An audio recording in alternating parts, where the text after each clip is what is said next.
and order candidate. I believe that is one of the biggest reasons he won. The American people spoke loud and clear.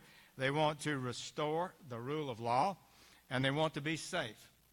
Now he is governing as a law and order president. He is fulfilling his campaign promises, and he's delivering results for the American people. The day I was sworn in as Attorney General, he sent us an order. Got to know he knows how to send a clear order. The order was reduce crime in America. Not preside over increasing crime in America, but to reduce it. We embrace that goal, as I know you do, and we are doing that with the indispensable help of our state and local law enforcement partnerships like those represented by these outstanding officers here today. Ladies and gentlemen, please welcome our nation's highest law enforcement official, the President of the United States.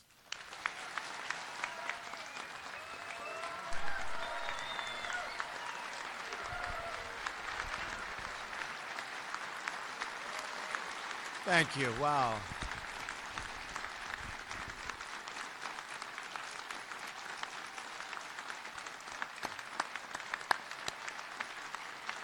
Thank you very much, everybody. That's a lot of years since the last president. And we'll be back.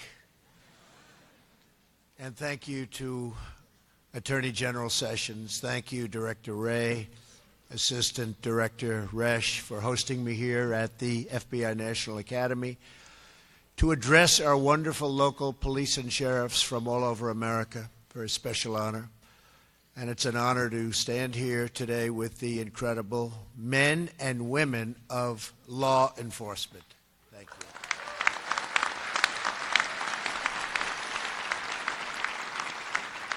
We're here to celebrate your graduation from the National Academy at Quantico.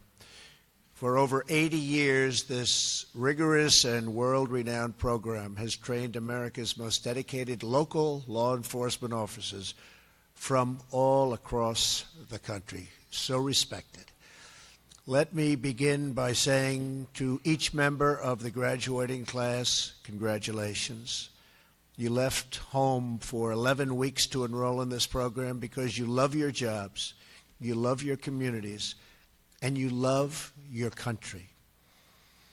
Earlier this week, you completed the harrowing 6-mile yellow brick road. Just signed that beautiful brick. I just signed that brick. Designed for the Marines to push even the toughest to their limit. You endured muddy waters, barbed wire fences, icy creeks, steep hills, and so much more, knowing that your elite training will help save lives. The training you received at Quantico will give you that extra edge you need to defuse a threat, to disarm a criminal, and to deliver a child safely to her mother's arms. I am here not only to congratulate you, but to honor you for your courage and for your devotion.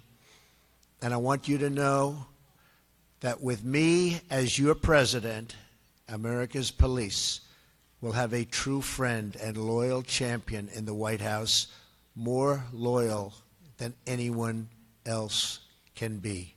I tell you. Thank you. Thank you. I also want to take a moment to speak to all of the law enforcement families here today. You make tremendous sacrifices. American families can sleep soundly at night because of the burden that you carry for all of us. So on behalf of all Americans, to every law enforcement family here today and all across the nation, thank you, thank you, thank you very much.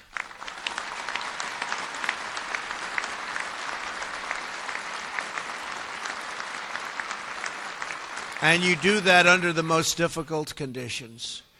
You very rarely get the recognition you deserve, I can tell you that. But your families know what you deserve. And ultimately, that's the most important thing, isn't it? It's not a news story when our officers save a life, rescue a family, or stop a crime. It's just another day on the job. Yet no matter the circumstances, you serve tirelessly, selflessly, and heroically. You do it because you really believe in doing your duty and doing it properly. Being a police officer is not just a career, it's a calling, and I've seen it. I have so many friends that are police officers, so many people in the FBI. These are great, great people. These are really heroes for all of us, so thank you very much.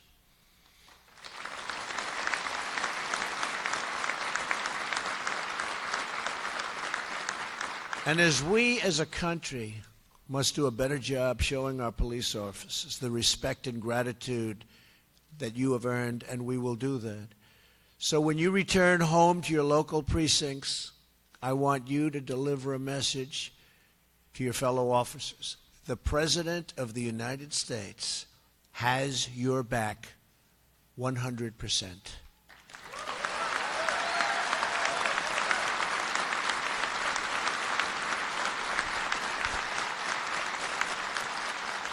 I will fight for you, and I will never, ever let you down, ever. Now, more than ever, we must support the men and women in blue. In the last 2 years, America has seen a tragic rise in violent crime. In 2015 and 2016, we witnessed the steepest 2-year consecutive increase in murders in nearly half a century. And you look at what's going on in Chicago, what the hell is going on in Chicago? What the hell is happening there?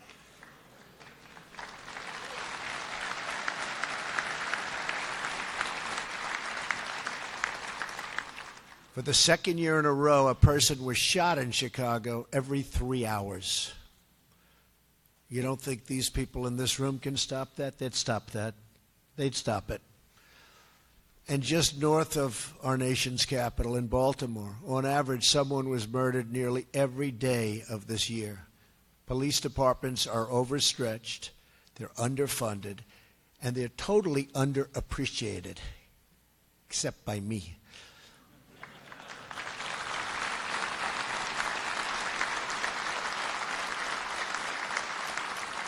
Instead of holding up our police as the role models and mentors they are, they have been subjected to malicious attacks on their character and their integrity. This anti-police sentiment is wrong, and it's dangerous, and we will not stand for it. Most concerning of all, we have seen an alarming increase in violent assaults carried out against our police officers. Last year, an officer was assaulted in America on average every 10 minutes. In 2016, more than 140 officers lost their lives serving in the line of duty. These deaths fill our hearts with pain and with grief. Every drop of blood spilled from our men and women in blue is a wound inflicted on our nation.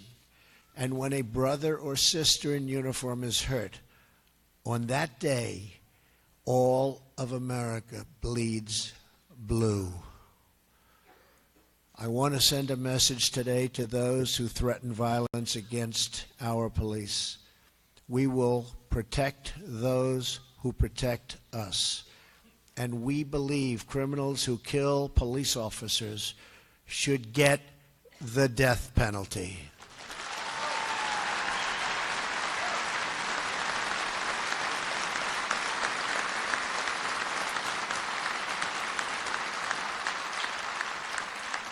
One of my first executive orders as president instructed the Department of Justice to take all necessary steps and legal action to protect law enforcement from acts of violence against them.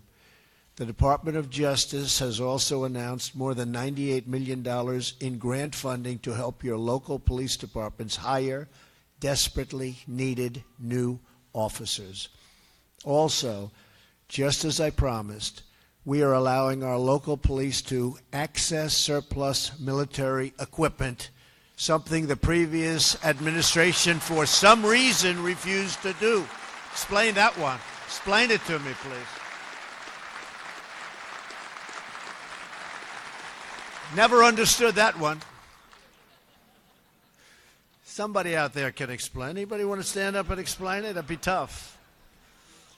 We want to bring down violent crime, then we must stand up for our police. All of us gathered here today share a common goal. We want every child to be able to walk safely home from school, and we want every mother and father to know that their children will be secure when they tuck them in at night. No family should have to worry about bullets flying through windows or gangs recruiting on street corners. Every American child should be able to grow up in a safe community, surrounded by a loving family, and preparing to embark on a bright, beautiful future. As president, my greatest duty is to protect our nation and to protect our people. As we have witnessed recently, America faces grave threats. Terrorists have struck in the streets and subways of New York City twice in a few months. Both terrorists came to our country through the dysfunctional immigration system that we are correcting, and rapidly. And one came through chain migration. The other, visa lottery. They have a lottery. You pick people.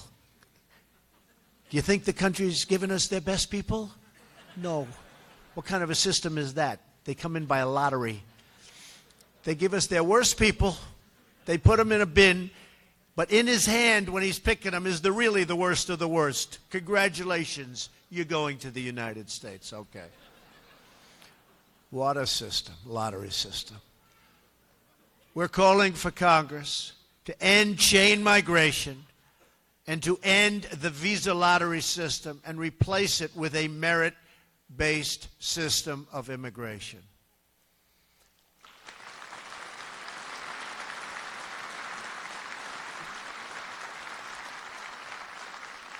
We want a system that puts the needs of American families, taxpayers, and security first.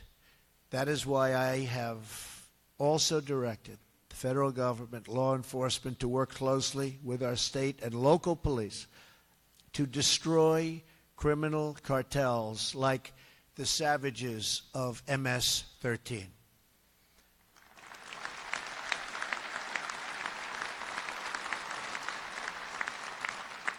Already this year, the Department of Justice has worked with partners in Central America to arrest and charge roughly 4,000 MS-13 members.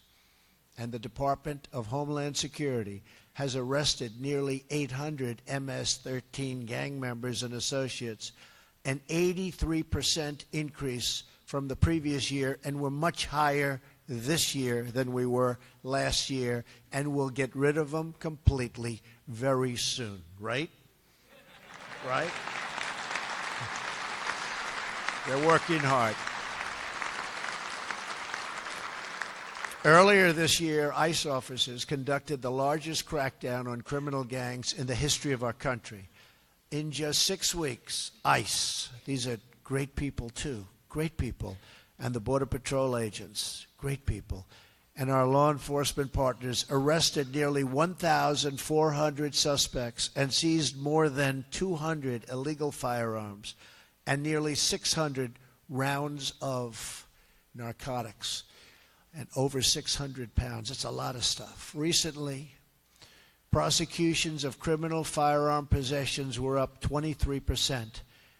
To any member of MS-13 listening, I have a message for you.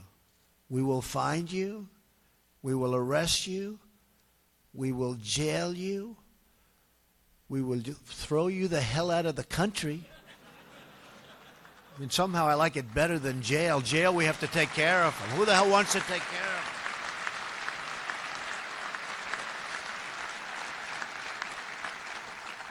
them? You know, the jail stuff is wonderful, but we have to pay for it, right? But these are killers. These are people that are sadists in many cases. We don't want them. We don't want them. They're getting out of here. Our cities should not be sanctuaries for criminals. They should be sanctuaries for Americans.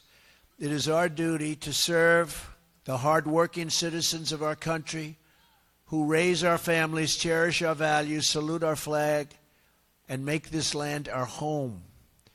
These are the citizens you represent, and these are the citizens you courageously protect. By the way, you are great people. You are incredible people. Just so you understand, you are great people doing an incredible job, and I hope your families know that. I'd say 90% probably 90% agree, right? The other 10%, that's not working out so well. We heard from one such hero among us earlier today, your class spokesperson, DEA officer Craig Wiles. It is truly amazing to see Craig's father sitting in the very seat where Craig himself sat 40 years ago when he was just 15 years old. Where is his father, by the way? Where is his father? Where's your father? There he is.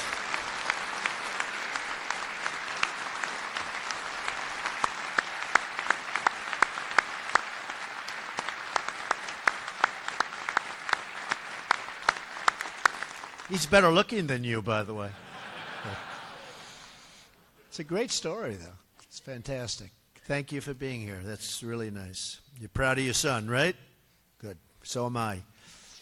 That day, Craig watched his father speak at this podium. When he listened to his father's words, he was filled with pride and such devotion that at that moment he too decided to become a law enforcement officer. Terrific. Today, it's incredible that his own children have joined us for this special moment.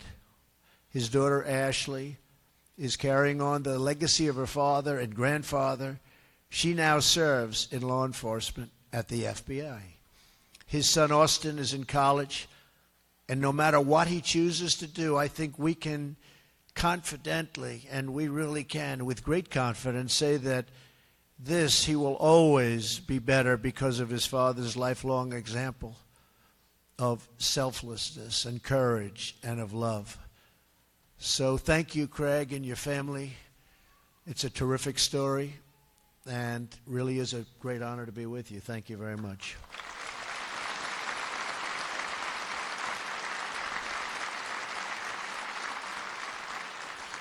But as I look out in the audience today, I see many young, bright faces. To them and to many other young Americans watching at home, of which there are many. You see, there's the fake news back there. Look, everybody. Fake news. No, actually, some of them are fine people. About, let's see, who's back there? Yeah, about 30%. You are the men and women who teach them what it means to be a police officer.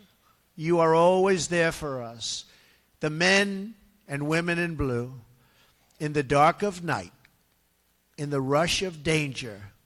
You break down doors, race down alleys, chase down suspects, and bring down criminals. And you do it with strength and skill and pride. There's a reason that your children look up to you with their eyes full of awe and full of wonder. There's a reason that they rush to the window just to catch a glimpse of your sirens flashing by. Because to them, and to all of us, and to me, you are the guardians who keep us safe, who ward off danger, and who confront evil so that the good will always prevail.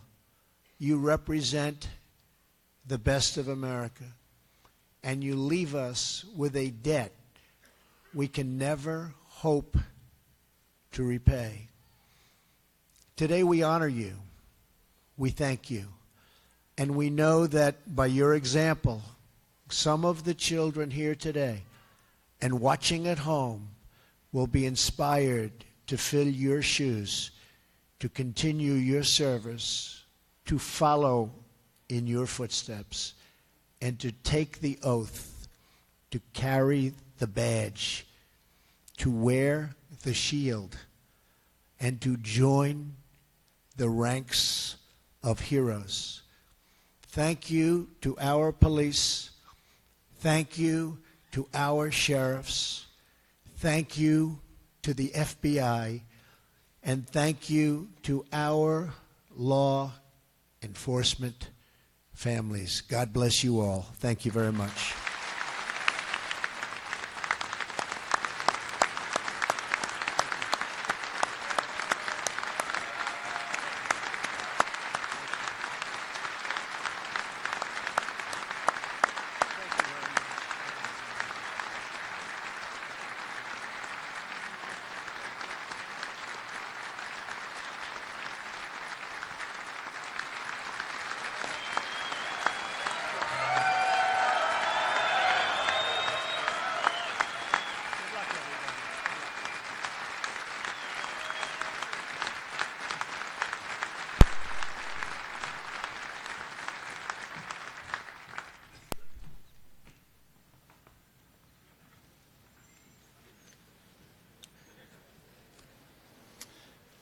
Thank you, Mr. President. Good morning, everyone.